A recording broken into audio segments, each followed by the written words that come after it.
है आपके अपने YouTube चैनल ज्ञान सागर पे। आज हम लोग पढ़ेंगे भारत के भौतिक स्वरूप का विभाजन। जैसा कि आप जानते हैं कि भारत का भौतिक विभाजन 6 भागों में बांट करके किया गया है और इसको भारत का अच्छे से अध्ययन करने के लिए भारत के भौतिक स्वरूपों को 6 भागों में बांटा गया है। इसमें पहला भाग आता है हिमालय पर्वत, दूसरा मैदानी भाग, तीसरा प्रायद्वीपीय पठार, तीसरा तटीय मैदान, चौथा मरुस्थल और छठवां द्वीप आता है। सबसे पहले के बारे में सीखते हैं हम लोग हिमालय पर्वत। हिमालय पर्वत को अध्ययन के लिए बेहतर सुविधा के लिए हम लोग उत्तर से दक्षिण की ओर 4 भागों में बांटे हैं और पश्चिम से पूरब की ओर 3 भागों में बांटे हैं।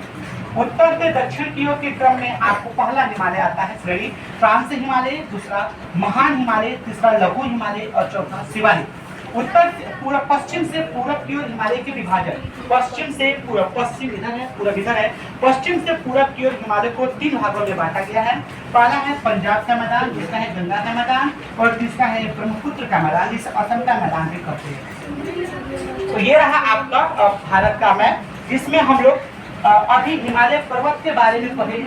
अब हम लोग पढ़ लेते हैं तटीय मैदान के बारे में। देखिए तटीय मैदान, और ये गोवा वाले भाग को कोंगड़ का मैदान कहते हैं और पश्चिमी भाग को हम लोग मलबार का तट कहते हैं, पूर्वी भाग को कोरोमंडल तट कहते हैं, इसके ऊपर की भाग को हम उत्तरी सरकार बोलते हैं।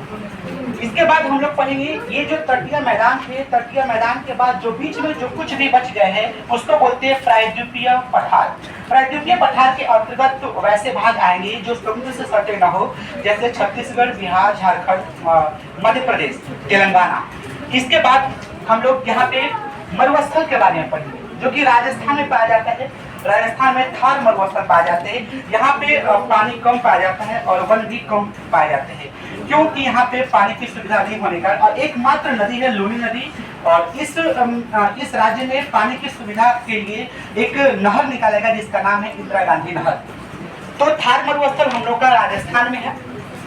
इसके बाद हम लोग द्वीप, अगले वीडियो में हम लोग द्वीप के बारे में पढ़ेंगे, इससे माजुली द्वीप के बारे में पढ़ेंगे। धन्यवाद।